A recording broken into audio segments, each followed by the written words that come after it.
ভিড়ভাট্টার এই শহরে প্রতিদিন কত মানুষ আসে, কত মানুষ হারিয়ে যায়, কিন্তু কিছু গল্প থেকে যায় হৃদয়ের ভেতর। আজকের গল্প এক গিটারওয়ালা ছেলে আর এক মিষ্টি মেয়ে। হঠাৎ দেখা, ছোট ছোট খুনসুটি, তারপর ভালোবাসার সুরে বাঁধা পড়া। কিন্তু সময় কি তাদের আলাদা করে দিল, নাকি আবার মেলালো ভাগ্য? চলুন শুরু করি শেষ বিকেলের প্রেম। ঢাকার ব্যস্ত শহরের এক বিকেল। ভিড়, হর্ন, মানুষের হাঁসফাঁস সবকিছু মিলে যেন এক বিশৃঙ্খল সুর বাজছে। কিন্তু সেই বিশৃঙ্খলার মাঝেই বসে আছে এক যুবক, আরিফ। হাতে পুরনো একটা গিটার, চোখে অদ্ভুত এক শান্তি। সে ধীরে ধীরে বাজাচ্ছে, ভালোবাসা মানে অপেক্ষা, অপেক্ষা মানে আশা। মানুষ পাশ কাটিয়ে যাচ্ছে, কেউ শুনছে, কেউ উপেক্ষা করছে, কিন্তু ভিড়ের ভেতর একজোড়া চোখ থেমে গেল। সে মাহি, কলেজ পড়ুয়া মেয়ে, সাদা পোশাকে হাওয়া খেলে যাচ্ছে তার চুলে। গান শেষ হতেই সে হাততালি দিয়ে উঠল। বাহ, তুমি তো দারুণ গাও। আরিফ একটু লজ্জা পেয়ে হেসে বলল, আরে আমি শুধু শখে গাই।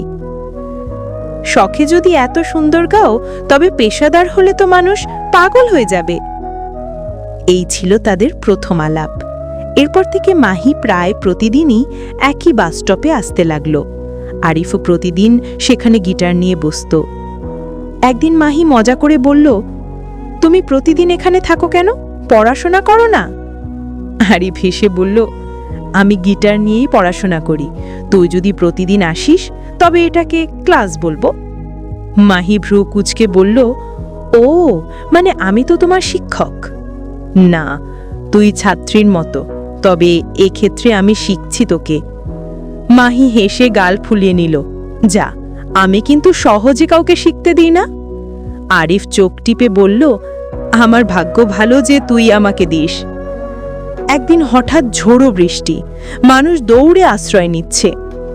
আরিফ গিটার নিয়ে ছুটল এক দোকানের ছাউনির নিচে। কিছুক্ষণ পর ভিজে ভিজে মাহি এসে দাঁড়ালো তার পাশে। মাহির চুল ভিজে গড়িয়ে পড়ছে গালে। আরিফ তার গিটার কেসটা মাথার উপর ধরল।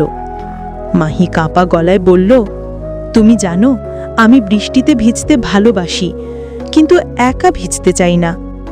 আরিফ মৃদু স্বরে জবাব দিল, তাহলে তোকে আর একা ভিজতে হবে না। প্রমিস? প্রমিস। সেদিন তাদের হাত ধরা হলো প্রথমবার। ধীরে ধীরে সম্পর্কটা গভীর হতে লাগলো। মাহি প্রায়ই খুনসুটি করত, তুমি যদি একদিন বড় গায়ক হও, আমায় ভুলে যাবে না তো? তুই আমার গান গান ভুলে থাকা কি কখনো হয়? রাতে ফোনে লম্বা লম্বা গল্প হতো। মাহি মিষ্টি গলায় বলতো, তুমি আমার জন্য কি করতে পারবে? আরিফ উত্তর দিত, তুই যদি হারাস, আমি আকাশ ভেঙে নামব তোকে খুঁজতে। তখনও তারা নাম দেয়নি, বন্ধুত্ব না প্রেম, কিন্তু দুজনেই বুঝত এটাই ভালোবাসা।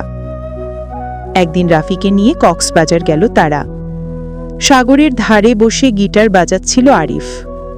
ঢেউ ভেঙে যাচ্ছে আর মাহি চুপচাপ তার সুর শুনছে। মাহি হঠাৎ জিজ্ঞেস করল, তুমি জানো আমি সাগর কেন পছন্দ করি? কেন? কারণ ঢেউ সবসময় ফিরে আসে, যেমন তুমিও আমার কাছে ফিরে আসবে। আরিফ এসে বলল, আর আমি তোর জীবনের ঢেউ। মাহি মিষ্টি হেসে বলল, তাহলে সাবধান, ঢেউ যদি খুব জোরে আছড়ে পড়ে, আমি কিন্তু ডুবে যাব। আমি আছি তো, বাঁচিয়ে তুলব। সেই রাতে সমুদ্রের ধারে দাঁড়িয়ে তারা প্রথমবার একে অপরের চোখে চোখ রাখল, অনেকক্ষণ কিছু না বলে। কিন্তু সুখ বেশি দিন টিকল না। একদিন মাহি আর বাস স্টপে এলো না, ফোনও বন্ধ। আরিফ দিশেহারা হয়ে রাফিকে কাছে গেল। রাফি বলল, মাহির পরিবার তাকে বিদেশে পাঠিয়ে দিয়েছে, কোনো বিদায় না জানিয়ে। আরিফ প্রতিদিন সেই বাস স্টপে বসে থাকত, গিটার বাজাতো, কিন্তু সুরের মধ্যে কষ্ট জমে থাকত। মানুষ তাকিয়ে থাকত, কেউ বলতো পাগল হয়েছে। 3 মাস পর আরিফ এক অচেনা খামে একটা চিঠি পেল। চিঠিতে শুধু লেখা, আমি দূরে আছি, কিন্তু তোর প্রতিদিনের গান আমার কানেই বাজে। অপেক্ষা করিস।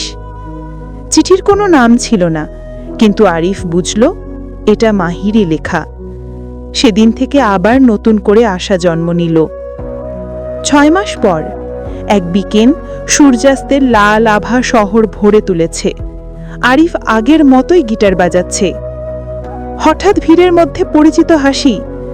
সে মাহি, চোখে জল, তবুও ঠোঁটে মিষ্টি হাসি।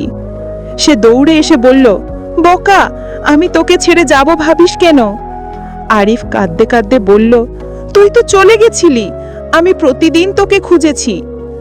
আমি প্রতিদিনই মনে মনে এখানে ছিলাম, এবার সত্যি এসে গেলাম। তারা দুজনে জড়িয়ে ধরল একে অপরকে। সূর্য ডুবে গেল, কিন্তু তাদের ভালোবাসা তখনই নতুন করে জন্ম নিল। ভালোবাসা কখনো সময়, দূরত্ব, বিচ্ছেদ মানে না। যদি হৃদয় সত্যি হয়, তবে প্রতিটা সুর আবার ফিরে আসে, যেমন ঢেউ আবার তীরে ফিরে আসে।